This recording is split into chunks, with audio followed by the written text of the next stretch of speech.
Hi friends, welcome to my channel. आज 17 अप्रैल और आज का दिन है वेडनेसडे। आज द हिंदू का कुछ इंपॉर्टेंट आर्टिकल हम डिस्कस करेंगे। एक टॉपिक है काफ़ी दिन से इशू में चर्चे में है, इसराइल और ईरान का जो कॉन्फ्लिक्ट है, इसके ऊपर आज का डिटेल एनालिसिस है। लेटेस्ट में जो 14 अप्रैल को रात को जो है ईरान का जो 200 के ऊपर ड्रोन्स और मिसाइल ईरान जो इसराइल के ऊपर अटैक किया था, उसके ऊपर जो साउथ वेस्ट एशिया में जो कॉन्फ्लिक्ट वॉर का जो कॉन्फ्लिक्ट मतलब अभी जो चल रहा है उसके ऊपर आर्टिकल है। अभी इसके ऊपर ये जो कॉन्फ्लिक्ट है उसका डिटेल एनालिसिस किया, उसको इसराइल को क्या करना चाहिए। इस काफ़ी जो वर्ल्ड का काफ़ी लीडर्स उसके साथ जुड़े हैं। इसराइल का अगर फेवर में देखेंगे, इसराइल फेवर में यूएस है, यूके है, फ्रांस है। वायरस ईरान के फेवर में हम देखेंगे चाइना है, रशिया है, बाकी कंट्री उसके साथ जुड़े हुए, ठीक है, इराक है। ये कॉन्फ्लिक्ट काफ़ी काफ़ी दिन से पेंडिंग है, क्योंकि इसके ऊपर जो वेस्ट एशिया जो उसके ऊपर जो इतना वॉर लगा हुआ काफ़ी दिन से कॉन्फ्लिक्ट चल रहा है, उसके ऊपर वर्ल्ड वाइड इम्पैक्टेड हो रहा है। इंडिया भी इम्पैक्टेड हो रहा है। इंडिया किसके लिए इम्पैक्ट हो रहा है? इंडिया में क्रूड ऑयल जो उसका जो सी रूट है, रेड सी का जो क्राइसिस है, उसका ऊपर इन्फ्लेशन इम्पैक्टेड हो रहा है। तो अभी लेटेस्ट में जो एक इम्पैक्टेड हुआ था उसका भी जो है स्टेट ऑफ हरमुज में जो शिप जो उन्होंने एक कर लिया था, उसमें अटैक कर लिया था, इसके ऊपर इंडिया के ऊपर भी इम्पैक्ट पड़ेगा। ठीक है, ये आर्टिकल हम डिटेल डिस्कस करेंगे। और भी आर्टिकल है, ईवीएम का ऊपर आर्टिकल्स काफ़ी आ रहे हैं। इलेक्ट्रल वोटिंग प्रोसेस के ऊपर ईवीएम का जो काफ़ी दिन से अभी चल रहा है, उसके ऊपर जो उसका जो ऑथेंटिकेसी, उसके ऊपर पॉलिटिकल जो जो अपोजिशन पॉलिटिकल पार्टी लीडर्स है उसके ऊपर काफ़ी क्वेश्चन आ रहे हैं। अभी सुप्रीम कोर्ट में भी अभी उसका अभी राय में है, सुप्रीम कोर्ट उसका राय देंगे, उसका भी चर्चा में है। ठीक है, ये आर्टिकल दोनों आर्टिकल है।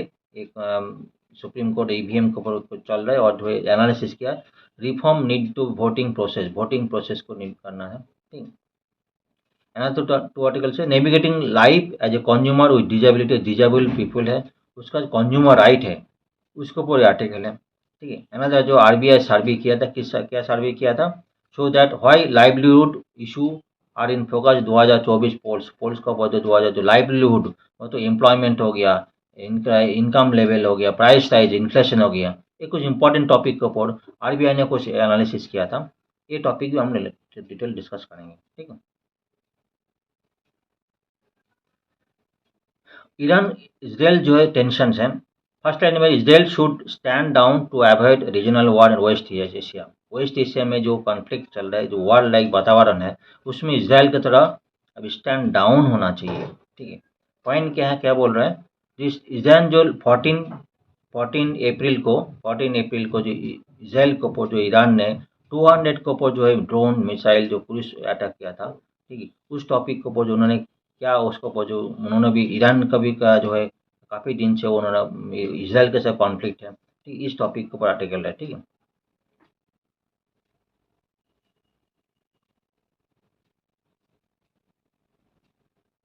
ये ईरान है। ईरान जो है ईरान है, यहाँ पे इसराइल है, यहाँ पे इसराइल है। ईरान जो इसराइल के ऊपर जो उन्होंने जो अटैक ड्रोन से ऊपर अटैक किया था, उसके ऊपर आर्टिकल है। ठीक है,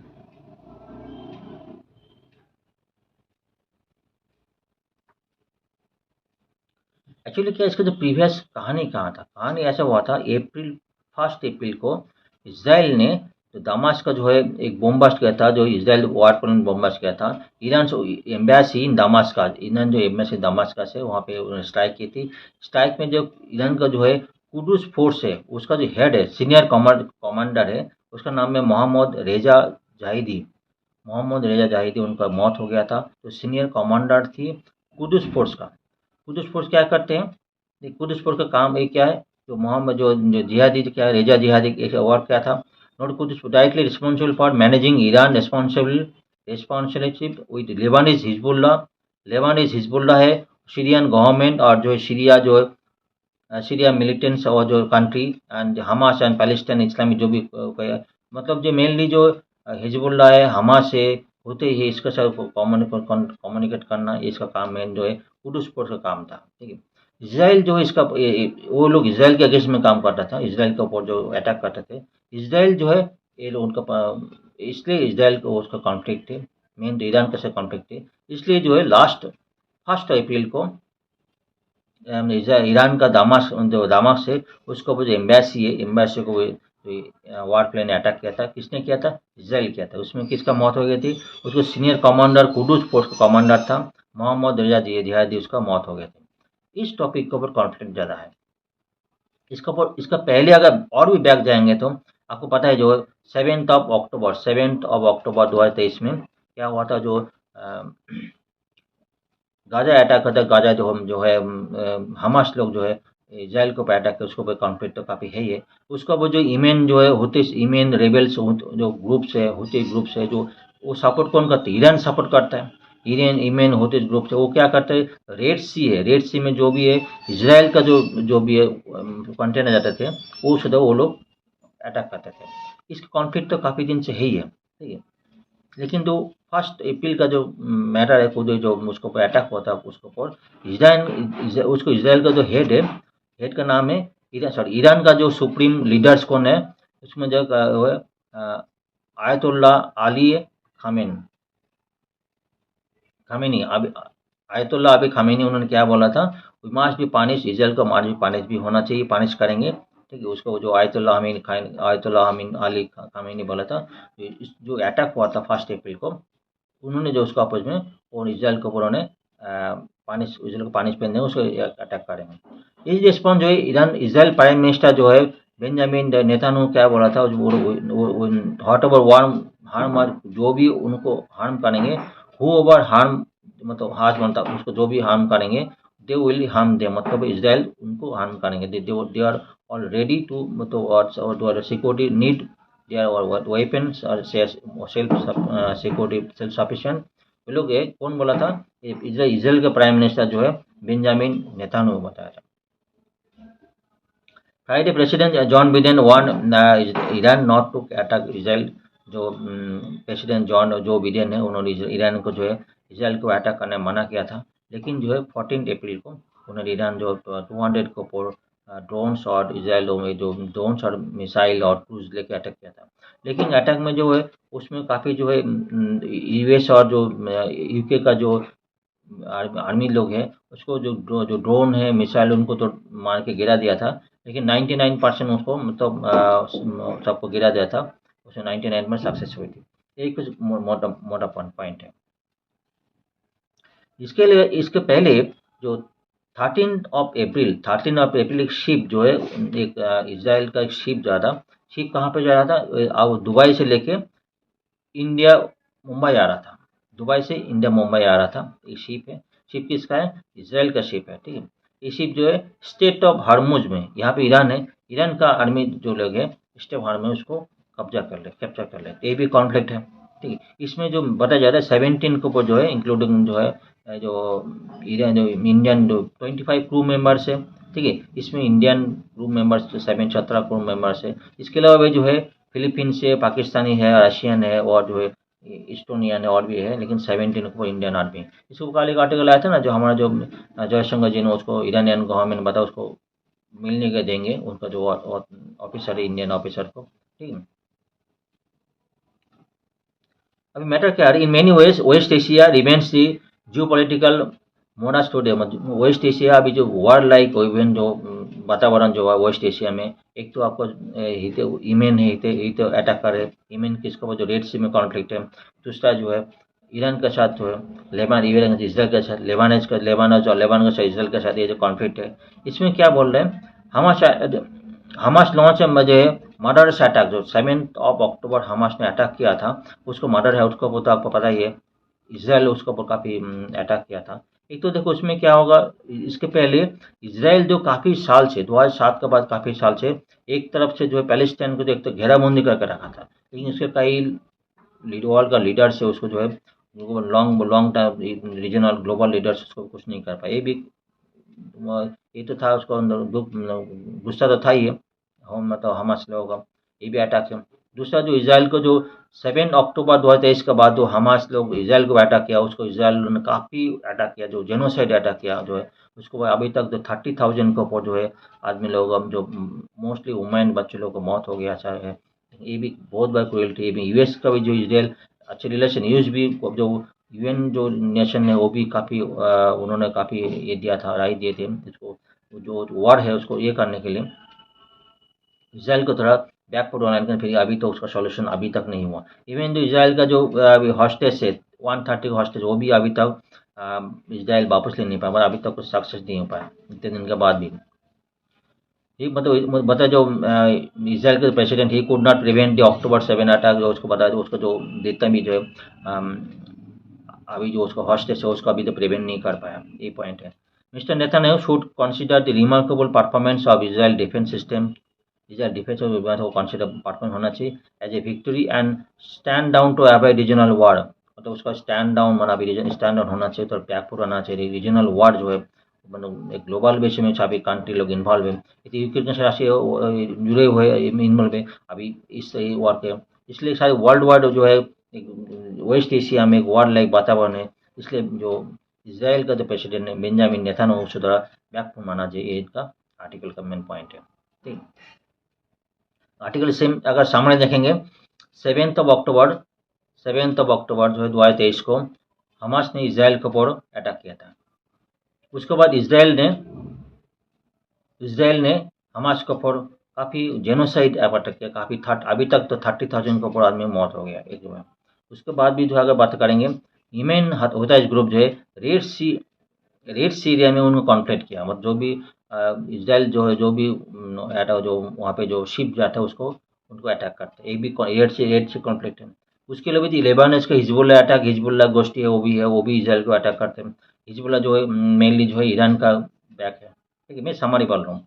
उसके बाद जो 1 अप्रैल 2024 को जो है ईरान का दमाश्क में जो एम्बेसी है उसको भी इसराइल ने अटैक किया था। उससे किसका मौत हो गई, जो क्वाड्स फोर्स का जो हेड है, कमांडर है, उसका मौत हो गई। ठीक है, मौत होने के बाद जो है 13 अप्रैल को जो एक जो उसमें इसमें शिप को उन्होंने कब्जा कर लिया था, उसको 14 अप्रैल को ईरान ने अटैक किया था। एक कुछ पॉइंट है, ठीक है, नेक्स्ट चलते हैं।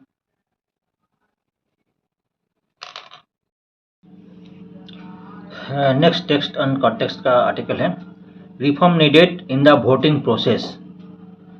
अभी जो वोटिंग प्रोसेस है थ्रू ईवीएम और वीवीपीएटी के थ्रू आता है, इसके ऊपर काफ़ी दिन से जो पॉलिटिकल लीडर्स है उसको अगेंस्ट में काफ़ी चर्चा में आ रहा है ईवीएम और वीवीपीएटी, ईवीएम और वीवीपीएटी। ठीक है, अपोजिशन लीडर अभी जो क्या बोल रहा है, अभी अपोजिशन लीडर्स जो बोल रहा है जो वीवीपीएटी का स्लिप आता है, ठीक है, जो स्लिप आता है स्लिप को 100% काउंट किया जाए। ठीक है, तो अभी का प्रेजेंट प्रोसेस क्या है वो भी देख लेंगे, उसमें कहाँ पे डाउटफुल है वो भी हम देख लेंगे। ईवीएम का परफॉर्मेंस क्या है, ईवीएम का परफॉर्मेंस मतलब ईवीएम का फंक्शंस क्या है, कैसे फंक्शन करते हैं वो भी हम डिस्कस कर लेते हैं। वीवीपीएटी का वो भी उसका भी क्या हिस्ट्री है, उसका फंक्शन कैसे वो भी हम देख लेंगे फॉर क्लैरिफिकेशंस, और पुराना हिस्ट्री क्या है वो भी हम देख लेंगे, और जो है ऑल ओवर द वर्ल्ड क्या प्रोसेस है वो भी पॉइंट हम डिटेल डिस्कस करते हैं वन बाय वन, तो आपको क्लैरिटी होगा। ठीक है, चलिए चलते हैं। ईवीएम जो फर्स्ट इंट्रोड्यूस हुआ था 1982 में एक ट्रायल बेसिस में, केरला में जो है एक ट्रायल बेसिस में ईवीएम पहले फर्स्ट इंट्रोड्यूस हुआ था। ठीक है, डिस्पाइट द एडवांटेज जो है इसका बहुत सारे एडवांटेज भी है। पहले क्या हो रहा था, पहले क्या पेपर अलग अलग बॉक्स में जो है शुरुआत में जो अलग अलग बॉक्स में जो जितना भी जो कैंडिडेट्स का बॉक्स होता था जो स्टाम्प मार के आदमी लोग वहाँ बॉक्स में देते, उसके बाद जो है जो उसके बाद जो लोगो आया था वो उसके बाद जो है और जो स्टैम्प सेक्शन लगा स्टैम्प में पेपर में आता, उसमें क्या काफ़ी टाइम कंज्यूम होता है, काफ़ी जो है पोलिंग बूथ कैप्चर होता था, काफ़ी जो है छापा बहुत होता था बोलते हैं, ऐसा जो इलीगल वर्क होता था। इसलिए जो ईवीएम आया था, ईवीएम जो है ईवीएम इलेक्ट्रॉनिक मशीन है, इलेक्ट्रॉनिक डाटा फीड होता है उसमें, इसमें छापा बहुत बार उसमें होने का चांसेस काफ़ी कम है, लेकिन इसको एक लिमिटेशन है, पर मिनट में जो 4 ही वोट दे सकते हैं। कोई भी अगर जो पॉलिटिकल पार्टी गुंडे लोग जो है ईवीएम जो है बूथ अगर होल्ड करके दखल करके उसका भी जो गलत तरीके से अगर वोट कर ऐसे नहीं कर पाएंगे, पर मिनट में जो है 4 ही कर पाएंगे। ठीक है, तो इसमें जो एक फ़ायदा भी है और ईवीएम का कई सारी एडवांटेज भी वो वन बाय वन में डिस्कस करेंगे तो आपको क्लियरिटी होगा। ठीक है, अभी क्या जो ऑपोजिशन लीडर्स जो है 100% जो चेकिंग जो VVPAT का जो स्लिप आता है चेकिंग के लिए उन्होंने पिटीशन दिया था, उसको 18 अप्रैल को उसको सुप्रीम कोर्ट को उसको राय को सुनानी होगी। ठीक है, उसका टॉपिक उसको चर्चा में। ईवीएम क्या है, ध्यान से सुनिए। What is EVM? EVM electronic machine that use to cast a vote without revealing your identity. जो आदमी जो वोट देता है ना, ये वोट दे रहा है, जो आप जगह आदमी वोट देता है तो उसको आइडेंटिटी के बिना आइडेंटिटी में जो वोट देता है उसमें क्या पहले जो कैसे मिस्टेक पेपर में कई मिस्टेक होता था, कभी जो दोनों क्रॉस में कई जो मिस्टेक होता था उसमें बहुत सारे वोट रिजेक्ट भी हो जाता, क्योंकि जो जहाँ पे स्टैम्प मारते थे, जब जो पोलिंग बूथ को जहाँ पे यहाँ पे स्टैम्प मारना है, ठीक है, बीच में स्टैम्प मार देते तो उसको वो स्लिप कैंसिल हो जाता। लेकिन इन दैट केस में इलेक्ट्रॉनिक में उसमें इस प्रोसेस में नहीं है, एक ही वोट जाएगा, वो इलेक्ट्रॉनिक माध्यम में उसको कैप्चर होगा। ठीक है, उसके बाद जो है जो जब काउंटिंग होगा बहुत इजीली काउंट होगा, जो मिस्टेक होने का चांस बिल्कुल नेग्लिजिबल है।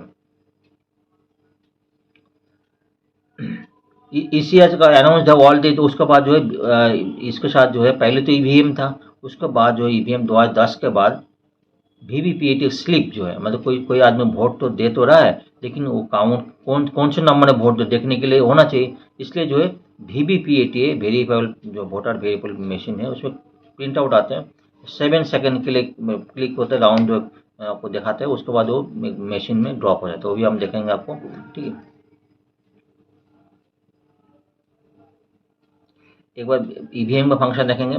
ईवीएम जो है 1 number polling officer incharge polling officer जो है प्रेस बटन में क्लिक करेंगे, प्रेस पर क्लिक के बाद जो वोटर देंगे, वोटर में अपना अपना जो पॉइंट में जो नंबर है पॉइंट में क्लिक करना है, उसके बाद जो कंट्रोल यूनिट में जाके वो जाके सिग्नल में हो जाएगा उसको बीप पर का आवाज होगा, उसका मतलब जो है वहाँ समझ आ जाएगा जो वोट काउंटेड हो गए। इन द न्यू मशीन में 2011 के बाद जो है यहाँ पे VVPAT एक मशीन है।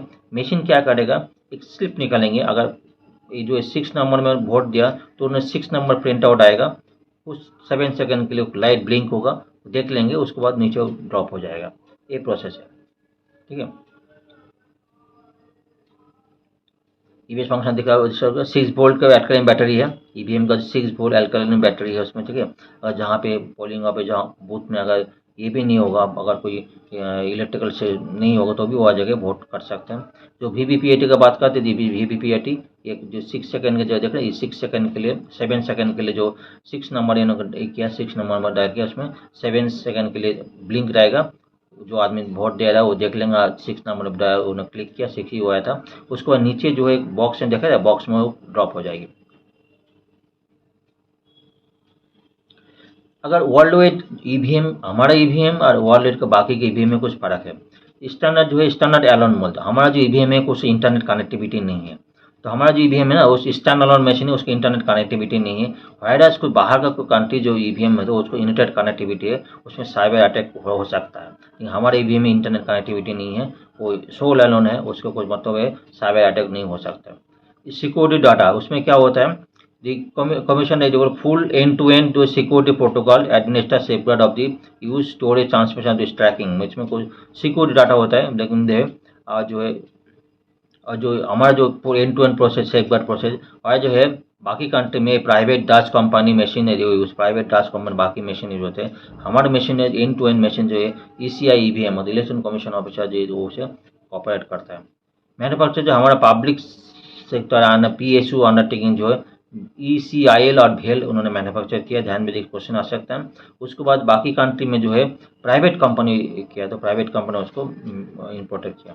सॉफ्टवेयर जो हमारा जो मशीन है 1 टाइम सॉफ्टवेयर होता है, वो जो नॉन करेक्ट है, नॉन नीटल जो है कैन नॉट बी री रिटर्न, एक टाइम सॉफ्टवेयर आएगा उसको री रिटर्न नहीं हो सकता, मतलब एक बार सॉफ्टवेयर को कोई चेंज नहीं कर सकता है ना, लेकिन बाकी कंट्री में ऐसा नहीं है, उसमें री रिटर्न कर सकते हैं, बाकी कंट्री में ऐसा कोई फायदे नहीं है। ठीक है, हिस्ट्री ऑफ EVM का बात करेंगे। History EVM first two general election 1952 और 1957 में क्या हुआ, सेपरेट बॉक्स वाज प्लेस और इस candidate with the election symbol, इस कैंडिडेट के साथ सेपरेट बॉक्स हुआ था, इलेक्शन सिंबल का बॉक्स में हर आदमी जगह वोट देके वहाँ पे ड्रॉप कर देते थे। ठीक है, there after third election ballot paper with name of the candidate and the symbol introduce and voter putting the stamp on the candidate their choice, उसके बाद थर्ड इलेक्शन में क्या हुआ था, एक जगह वोटर स्लिप आया था, स्लिप इंट्रोड्यूस हुआ, स्लिप में जगह वोटर का नाम और सिंबल, नाम और सिंबल जो है, अब जो भी आदमी उसको वोट देना, उसको वो स्टाम्प मारना पड़ता, ठीक है, थर्ड इलेक्शन में। ईवीएम इंट्रोड्यूस हुआ था 1982 में, जो डिस्कस हुआ केरला में एक फर्स्ट बार इंट्रोड्यूस हुआ था, इलेक्ट्रॉनिक थ्रो में हो रहा था। It was deployed all booth में was assembly election Tamil Nadu, Kerala, Pondicherry, West Bengal 2001 में ऑल डिप्लॉयड हुआ था असेंबली इलेक्शन में, सब बूथ में हुआ था। सुप्रीम कोर्ट जो है in various judgment, supreme court कई सारे जजमेंट ऑथेंटिक काफ़ी जजमेंट दिया था। Appeal the validity, appeal the await of EVM election in 2004 general election Lok Sabha EVM आज use 543 constitution in Subramanian Swamy जो भारत इलेक्शन कमिश्नर 2013 में जो केस हुआ था। Supreme court ruled that paper trail is an indispensable requirement to free and fair election. उसके बाद जो supreme court जो है 2013 में वीवीपीएटी इंक्लूड करना पड़ेगा। इसमें क्या होगा, देखो कोई वोट दे रहा है, प्रिंट होकर विजुअली देखना बराबर हो रहा है कि नहीं हुआ, इसलिए जो देखने के लिए वीवीपीएटी का हुआ था। उसके बाद 2019 के बाद all EVM hack day 100% VVPAT all constitution, जो 2019 के बाद 100% वीवीपीएटी उसमें हुआ था। वीवीपीएटी डिटेल ऑलरेडी डिस्कस कर चुके हैं, क्लियर है। इंटरनेशनल प्रैक्टिस क्या है, हर जगह के ईवीएम यूज होते हैं ना, बैलेट बॉक्स यूज होता है। The most western countries continue to have paper ballots in their elections. Mainly country England, France, Netherlands, US have discontinued the use of EVM for national federal election after trial with 2 decades. Germany Supreme Court of the country declared the EVM in election and unconstitutional 2009 में unconstitutional use किया था। Some country Brazil however EVM the election, Brazil में EVM use कर रहे हैं। Among our neighbors Pakistan does not use EVM, बहुत सारी country news हो रहे हैं, हम देख पा रहे हैं। इवन द इंग्लैंड, फ्रांस जो है, नेदरलैंड, यूएस जो have discontinue to use EVM, पहले यूज ईवीएम उसको तो डिसकंटिन्यू कर दिया। Bangladesh experience a few constitution in 2018 but reverted the paper ballot for the general election 2024। Bangladesh recently 2024 में जो जनरल इलेक्शन हुआ था उसमें पेपर बैलेट यूज हुआ था।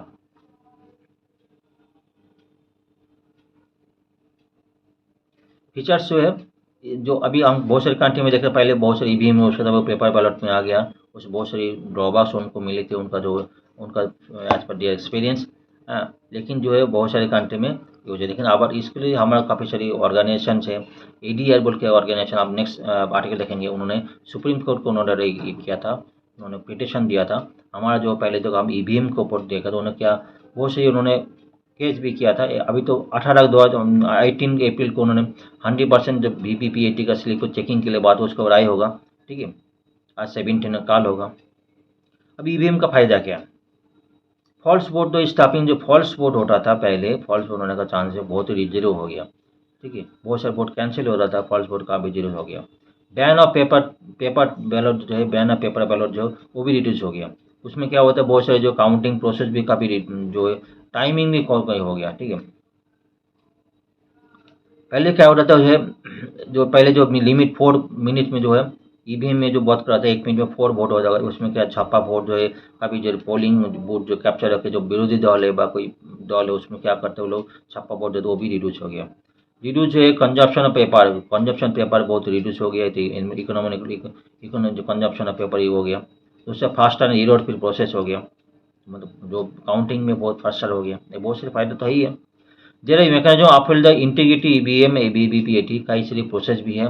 ईवीएम वीवीपीएटी स्लिप जो है और जो दोनों का स्लिप काउंट कर, ईवीएम बराबर काउंट कर रहे कि नहीं, वो अभी जो प्रेजेंटेशन जो है 5 जो है बूथ पर कॉन्स्टिट्यूशन जो चेक करना है, उसे ईवीएम और वीवीपीएटी का स्लिप काउंट करते हैं। कोई इशू आता है उसमें वो दोबारा रीचेक होता है, ठीक है। हैकिंग और वीवी का बातचीत चल रहा है। Despite the advantage, there has been doubtful that the functioning of the EVM में various political parties civil society वो भी अगर हैकिंग होने का चांस है, लेकिन ऐसे भी जगह हैकिंग होने का चांस नहीं है, क्योंकि वो हम पहले ही बात किया था, इसमें कोई इंटरनेट कनेक्शन नहीं है, हैकिंग होने का चांस यहाँ पे नहीं है।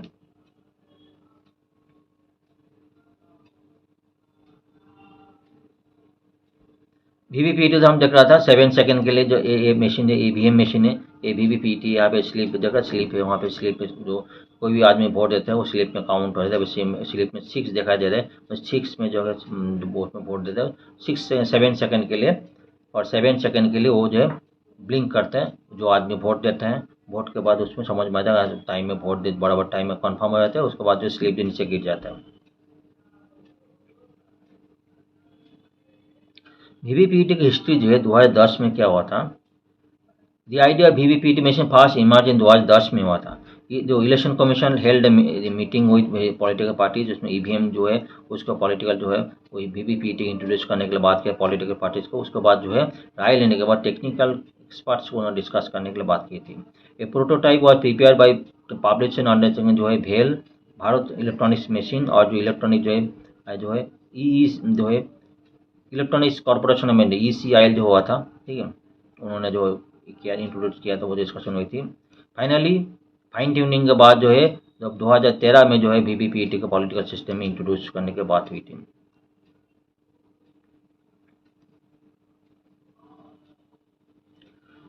कॉन्डक्ट ऑफ इलेक्शन रूल्स 1961 में कुछ चेंज हुआ था, 2013 में अमेंडमेंट किया गया था, उसमें वीवीपीटी का जो इंट्रोड्यूस करने के लिए बात हुई थी। VVPT used in first time in all 21 polling station in the Noksen Assembly Association in Nagaland in 2013 में हुआ था, which ED decided to introduce VVPT in the phase manner जो है।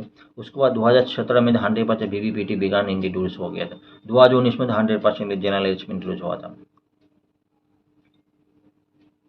जो कितना what percent of VVP slip accounted as of now, कितना जो अभी तो उसका जो कितना परसेंटेज काउंट करना उसको इलेक्शन कमीशन ने क्या किया था, जो है statistical institute Indian ISI Indian institute पर जाकर बात किया कितना जो वीवीपीटी जो स्लिप काउंट करना है, मतलब ईवीएम वी स्लिप काउंट करना, उसके ऊपर उन्होंने जांचमेंट की। उसके बाद उन्होंने जो पॉलिटिकल पार्टी से डिस्कस भी किया कितना 10 to 100% कितना डिस्कस करना है। उसके बाद डिस्कशन यही हुआ था, तो 5 कॉन्स्टिट्यूशन मतलब है फॉलोइंग सुप्रीम कोर्ट जजमेंट, ये 5 कॉन्स्टिट्यूशन जो पार्टी असेंबली जो है वो उसमें चेक करना है। उसके बाद भी कोई भी डाउट हो उसको दोबारा 100% चेक करना है, ठीक है। उसके बाद इंडियन इंस्टीट्यूट का रिपोर्ट आया, उसको बोले थे 479 जो ईवीएम सिलेक्टेड काउंटिंग वीवी स्लिप 479 चेक कर सकते हो। उसके बाद कॉन्फिडेंस जो है 99% हम कॉन्फिडेंस लेवल में आ जाएंगे। अलायंस जो है रिजोल्यूशन ऑफ दिसंबर 21 यहाँ अलायंस काफ़ी जो बात कर काफ़ी जो लोग है 100% काउंटिंग वीवीपीटी काउंटिंग में बात कर रहे हैं कि ईवीएम को 100% चर्चा में है कि वही फर्क क्या होना चाहिए। देखो 100% तो पॉसिबल नहीं, 100% ईवीएम काउंट भी पॉसिबल नहीं, पुराना जमाना चला जाएंगे। इंडिया की इतना पॉपुलेशन है, पुराना जमाना उसमें क्या मैनुअल रीलोड काफ़ी होने का चांसेस है। ईवीएम का फायदा तो ही है, लेकिन बेटर यही है हम जो प्रोसेस को उसको रीचेक ऑडिटिंग प्रोसेस को और रोबस्ट किया जाए, और जो कोई भी इशू कोई भी पॉइंट आ रहा है, कोई भी कोई काउंटिंग सिस्टम में कोई ईवीएम जो वीवीपीटी कोई भी अगर कोई दिक्कत आ रहा है, कहीं या कुछ रिपोर्ट में गलत आ रहा है तो उसको और रोबस्ट में चेक किया जाए, यही सोल्यूशन चाहिए। मतलब 100% जो बैलेट पेपर में चेक करना तो अभी तो फिलहाल तो पॉसिबल नहीं है। सेम सुप्रीम कोर्ट का रिलेटेड ईवीएम का रिलेटेड आर्टिकल है, ठीक है। रिसेंटली ADR, ठीक है, ADR बोल के एक NGO है, सुप्रीम कोर्ट का पिटिशन दिया, वो ये बोल रहा है ईवीएम का जो ऑथेंटिक उन्होंने डाउट नहीं कर रहा है, लेकिन जो उन्होंने क्या बोल रहा है वोटर का जो राइट टू राइट मतलब वोटर का राइट टू वोट, ठीक है, उन्होंने क्या बोल रहे हैं हम जो वीवीपीएटी है उसमें क्या जो स्लिप में देखा जाएगा उसमें जो डल है वो कांच है, वो कांच के नीचे है, ठीक है। जो जो वोटर जो ब्लिंक होता है जो देखो ना जो 7 सेकंड के लिए सामने ग्लास है, ग्लास क्या है वो है जो ब्लिंक है मतलब 7 सेकंड के लिए जलते हैं। वो का बहुत सारे वोटर तो पता भी नहीं चलता कौन कितना, अगर 7 में वोट दिया 7 ब्लिंक होने के बाद दिखाई नहीं देता कि सामने कांच जो हेजी है, ये मतलब है डल है, ठीक है। उसलिए क्या होता है वोटर का राइट है, राइट टू वोट मतलब कौन सा वोट किसको वोट दिया, उसने जो एडीआर सजेस्ट किया है, एडीआर सजेस्ट किया जो है वोटिंग स्लिप जो है उसको वोटर हाथ में दिया जाए, वोटर को हाथ में दिया जाए, वोटर चेक फिजिकल चेक करने के बाद वो वोट जो बॉक्स में डाल देंगे, उसके बाद 100% चेकिंग के लिए बातचीत किया था। लेकिन सुप्रीम कोर्ट क्या बोल रहा है, ठीक है, सुप्रीम कोर्ट जो है 2 जजमेंट है, 2 जजमेंट है संजीव खन्ना और एक वोटर है उसमें इसको इसको मतलब खारिज 100% वोटिंग अभी पॉसिबल नहीं है। और ईवीएम जो है, ईवीएम को बोल रहा था, ईवीएम जो है, ईवीएम एक्यूरेट है unless they are mailing by human bias. EVM तो एक्यूरेसी है, अगर कोई ह्यूमन उसको गड़बड़ ना करे उसको ईवीएम, लेकिन ईवीएम एक्यूरेसी है, ऐसा बात कर रहा है। और 100% चेकिंग के लिए जो सुनानी होगा वो 18 अप्रैल को होगा, वो बात किया था हमने। ह्यूमन वीकनेस से बात हुआ था, ठीक है, पॉइंट और डिस्कस होगा। Vote of fundamental right to information about the vote, ADR जो है डेमोक्रेटिक एसोसिएट डेमोक्रेटिक रिफॉर्म जो उन्होंने पिटीशन किया, किसको, सुप्रीम कोर्ट पिटीशन दिया, उन्होंने वोटर का जो right to vote, right to किसको वोट दिया, पिटीशन के लिए वोट किया, ठीक है। और जजमेंट को संजीव खन्ना, जस्टिस संजीव खन्ना था, और 2 जज जो बेंच है उसको हेड है संजीव खन्ना, ठीक है। उसके बाद जो है दूसरा Sanjeev reject the idea of returning the paper ballot, जो पुराना पेपर बैलेट है रिटर्निंग है, रिजेक्ट कर दिया। जो जस्टिस दीपंकर जो दत्ता, दीपंकर दूसरा है, दासी दीपंकर था, दूसरा जो पुराना जमाना जाने के लिए बिल्कुल मना कर दिया।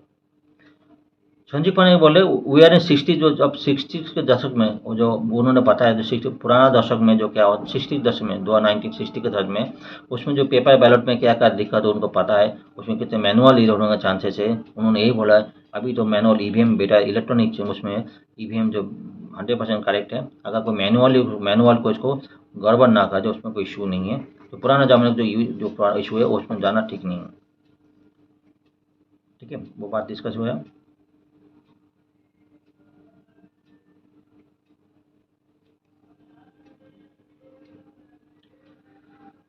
सुब्रमण्यम स्वामी भी भारतीय इलेक्शन कमिश्नर जो है केस है 2013 में, उसमें क्या हुआ था, उसमें यही दिया था election commission and election process should have full transparency, the election process should have full transparency in the system that to restore confidence to the voter. तो इलेक्शन प्रोसेस ऐसा कुछ ट्रांसपेरेंसी होना चाहिए, और जो वोटर देते हैं वोटर के जो कॉन्फिडेंस होना चाहिए, इसका बेस में जो है एडीआर जो है उन्होंने सुप्रीम कोर्ट को पिटीशन किया था। पिटीशन यही दिया था जो है अपना जो वोटर स्लिप को वोटर का पर्ची वोटर हाथ में दिया जाए, बड़ा बड़ा हैंड से चेक करने के बाद जो है वो बड़ा वोट में जाकर उसके बाद जो है वोट में जो ड्रॉप करें, उसके बाद जो 100% चेकिंग के लिए बात हुई थी, ठीक है। ये पॉइंट क्लियर है, चलिए नेक्स्ट चलते हैं। नेक्स्ट एडिटोरियल एनालिसिस, ये क्या बोल रहा है, navigating life as a consumer हम सब लोग हैं, लेकिन क्या बोल रहा है, जो डिजेबिलिटी है, बहुत सारे कंज्यूमर ऐसा भी है जो चल नहीं पाते, बहुत सारे कंज्यूमर ऐसे भी है देख नहीं पाते, वो भी एक कंज्यूमर है। लेकिन बोलते जो कंज्यूमर जो डिसेबिलिटी है वो एज ए कंज्यूमर कैसे लाइफ बिताते हैं, ठीक है। हो सकते हैं कई जगह कोई मॉल में जाएंगे, मॉल में जाने के लिए कैब बुक करना है, उसको मतलब देख नहीं सकते, कैसे बुक करेंगे, कैब बुक करेंगे, उसके लिए किसी की हेल्प चाहिए, ठीक है। अगर कोई डिसेबिलिटी है और कुछ चल नहीं पाता है, ठीक है, मॉल में शॉपिंग मॉल में जाके चलने, उसको किसी को हेल्प चाहिए, वो आपको कोई इलेक्ट्रॉनिक सामान खरीदना है, कोई रोस्टर खरीदना है, शॉपिंग मॉल में जाने के लिए किसी को हेल्प चाहिए, उसमें भी कंज्यूमर हेल्प किसी को दूसरे को चाहिए, ठीक है। दूसरे कंज्यूमर जो रोस्टर जो कोई सामान खरीद रहा है, इलेक्ट्रॉनिक सामान खरीद रहा है, ठीक है, उसके जो पैरामीटर है वो देख नहीं पाते हैं, ठीक है, बराबर देख नहीं पाते, उसके लिए किसी की हेल्प चाहिए, ठीक है। सामान लेके घर में लेके आया, घर में लाने के बाद, ठीक है, कोई कंप्लेन करना है, देखो कंप्लेन तो किसी को कंप्लेन कुछ देख नहीं पाते, विजिबिलिटी नहीं है, तो किसी को हेल्प चाहिए मेल करने के लिए, कंज्यूमर मेल करने के लिए, ठीक है। एक हर स्टेप में जो है किसी का हेल्प चाहिए, इसके लिए वो एज ए कंज्यूमर कैसे उन्होंने जीवन कार्य एक्सपेक्ट कर रहे हैं, गवर्नमेंट का रूल्स क्या है, सब कुछ क्या है, एक कुछ पॉइंट में आज का डिटेल एनालिसिस है। फर्स्ट 2 लाइन बहुत इंपॉर्टेंट, क्या बोल रहा है देखो, a collaborative effort between business and the government, business मतलब जो कंपनी है जो प्रोडक्ट बनाते हैं उसका एफर्ट्स, और गवर्नमेंट का जो एफर्ट, गवर्नमेंट का पॉलिसी, बहुत सारे रूल्स एंड रेगुलेशन बना गवर्नमेंट बनाए जो डिजेबल है कंज्यूमर के लिए, ठीक है। Support bye robust legal framework, government का जो रोबस्ट लीगल फ्रेमवर्क है, ठीक है, वो क्या करते हैं, is imperative to effectively protect the right of consumer with disabilities, मतलब गवर्नमेंट अगर रूल्स एंड रेगुलेशन है, कंज्यूमर भी हेल्प कर रहा है, लेकिन ये इम्पेरेटिव है, इतना ही मतलब सपोर्ट मतलब इफेक्टिव नहीं है, जो कंज्यूमर डिजेबिलिटीज है, ठीक है, उसको जो कंज्यूमर जो राइट देने के लिए अभी भी इम्पेरेटिव नहीं है, and afford them an equal opportunity in particular in the market place and society, equal जो जिसका डिजेबिलिटी नहीं है, जो अच्छी हेल्दी है, उसकी equal opportunity market place society के लिए इक्वल अपॉर्चुनिटी के लिए अभी भी इम्परेटिव नहीं है। ठीक है, अब क्या बोले, every year 15 March celebrated as world consumer right day. 15 March world consumer right day माना जाता है हर साल, हर वर्ल्ड ऑफ दी।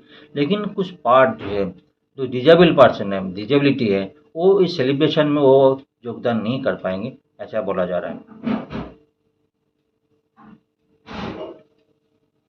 तो बात करते every single day a person with disability face is struggle seeking help for the most basic human activities.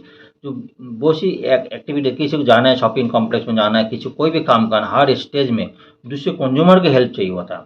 ठीक है, इसलिए क्या होता है कोई प्रोडक्ट खरीदने जाता है, प्रोडक्ट के ऊपर जो है पैरामीटर लिखा रहता है, डेट ऑफ जो है, जो देख नहीं पाता है, पैरामीटर लिखा रहता है, कोई वैलिडिटी लिखा है, जिसको जो कोई प्रोडक्ट का वैलिडिटी, प्राइस लिखा रहता है, वजन लिखा रहता है, जो उसका कितना का, कोई फूड आइटम हो, फूड आइटम क्या का प्रोटीन कैल्शियम कितना जो लिखा रहता है, ये सारी जो है एक डिजेबिलिटी पर्सन है वो देख नहीं पाएंगे। ठीक है, उसलिए किसी को हेल्प चाहिए होता है, एक पॉइंट है। ठीक है, इसलिए जो बोल रहे हैं जो डिजेबल पर्सन है उसके लिए जो है हमारे सोसाइटी के लिए का हर मोमेंट में काफ़ी हेल्प करना पड़ता है।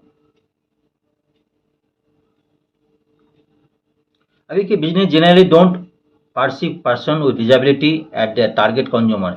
एक्चुअली हमारे इंडिया में 5 to 8% जो पर्सन डिजेबिलिटी है, जो बिजनेस करते हैं, जो प्रोडक्ट बनाते हैं, तो 5 to 8% के लिए कंज्यूमर अपने के लिए अपना, बाकी जो ओके कस्टमर है उसके लिए 5 to 8% के लिए अपना चेंज नहीं करते, इसके लिए बात कर रहे हैं।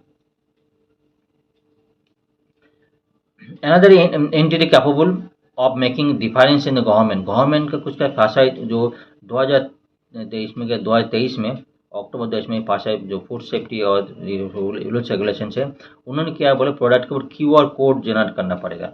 QR कोड करने से क्या हो, कोई भी इलेक्ट्रॉनिक माध्यम से कोई भी आदमी जो है इसका डिटेल्स उन्होंने देख पाएंगे। ठीक है, तो इंडिया का गवर्नमेंट के लिए ऐसा कुछ जो बाकी कंट्री के लिए जो होता है, ऑस्ट्रेलिया हो गया, US कनाडा, जो बाकी कंट्री के जो है डिजेबिलिटी पर्सन के लिए जो भी पॉलिसी एडप्ट करता है, वो इंडिया के लिए भी सेम पॉलिसी एडप्ट करना चाहिए, ऐसा बोला जा रहा है। लीगल जो पॉइंट, लीगल जो है इंडिया का जो है right of person with disability act जो है RPWDA 2016 में एक्ट ऑफ डिजेबल पर्सन को उसका जो इक्वालिटी, एसेसिबिलिटी एंड जो और जो रीजनेबल जो है एकोमोडेशन जो है उसकी इक्वल करने के लिए जो पॉलिसी जो हुआ था, इसमें the act include provision of for innovative design consumer goods and accessible services section 43-46 में rules notified under the RPWDA also require all information and communication technologies ICT goods and service to accessible according to BIS system, उसमें BIS जो bureau of Indian standard जो हर product को जो उन्होंने standards लिखा था, ये रूल्स, ये जो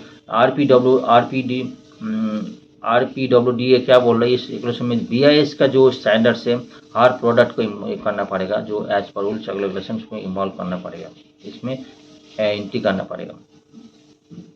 अनदर जो रूल कंज्यूमर प्रोटेक्शन एक्ट है CPA 2019 detail various consumer right also एम पर कंज्यूमर कमीशन, कंज्यूमर कमीशन है to impose penalties and award compensation against the consumer complaint, जो कंज्यूमर कंप्लेंट को जो पेनाल्टीज के बात की थी, उसमें जो केवल कंज्यूमर डिलीवर जो है केस था, for example S Suresh versus manager वो है गोकुलम सिनेमा जो है पर्सन जो है लोकोमोटर जो अथॉरिटीज जो लिखा था, वो सिनेमा हॉल पिक्चर देने गया था, उसमें एसेसिबिलिटी हेल्प के लिए कोई एसेसिबिलिटी नहीं था, इसलिए उन्होंने केस किया, उन्हें 1 लाख का कॉम्पेंसेशन देना पड़ा।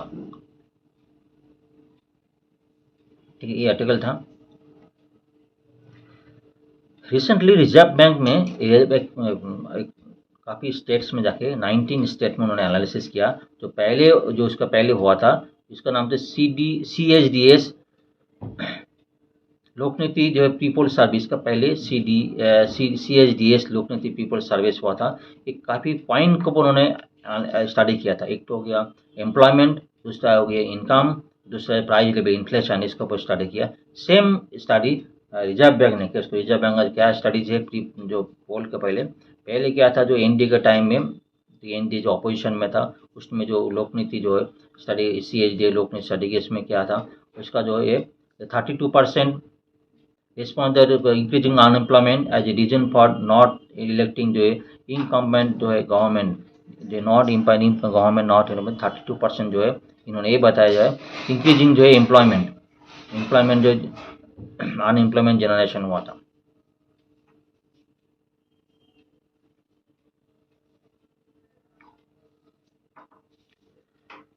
रिजर्व बैंक ने कंडक्टेड जो रिसेंटली मार्च 22 एंड 18 को उन्होंने सर्वे किया, 6000 जो है आदमी को रिस्पॉन्डेंट को सर्वे किया। अभी 19 मेजर स्टेट में जो स्टडी किया उन्होंने ये ग्राफिकली उन्हें प्रेजेंट कर रहा है। एम्प्लॉयमेंट अपॉर्चुनिटी को पूछा गया, एम्प्लॉयमेंट अपॉर्चुनिटी क्या बोल रहा है, 38% ऐसे बोला जो है पहले से इम्प्रूव्ड हुआ, और जो है 38.1% बोले जो एम्प्लॉयमेंट जो है पहले से जो है इंक्रीज नहीं हुआ, मतलब अपॉर्चुनिटी वर्सन हो गया, खराब हो गया जो 38%, ये जो दोनों बोला था।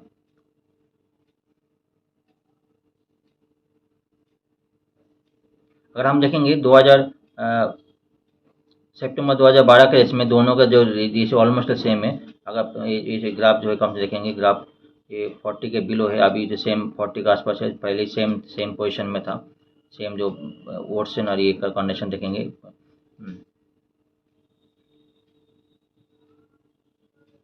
प्राइस लेवल ऑफ कम्युनिटीज,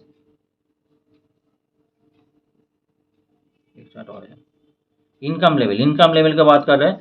ये जो 21.7% जो इनकम लेवल डिक्रीज हो गया, और जो 27.7% इनकम लेवल में जो है इंक्रीज हुआ है, ऐसा जो स्टडी आया है। उसके 2000 सितंबर 2012 में ये देखेंगे, जो रेड जो लाइन है, रेड लाइन में तो अभी जो है ऑलमोस्ट ऑल सेम बताएंगे, पहले से थोड़ा डिक्रीज हुआ, पहले जो था अभी तो ऑलमोस्ट सेम 20% के आसपास है, ठीक है। इवन जो हम ये बात करेंगे जो पॉजिटिव है, इनकम इंक्रीज है, पहले तो था सितंबर 2000 में ज़्यादा परसेंट 50% इनकम इंक्रीज हुआ, अभी जो बोले 27% में डिक्रीज हुई, मतलब कम पड़ता बोले इनकम में डिक्रीज हुआ, ऐसे बात कैश कम 2012 सितंबर में। Price level of communities, price level बात करेंगे, जो 80 कम से कम जो है 90% के आसपास जो प्राइस लेवल जो है इंक्रीज हुआ, कम से 1%, 1.4% प्राइस लेवल डिक्रीज हुआ, से बात कर रहे हैं।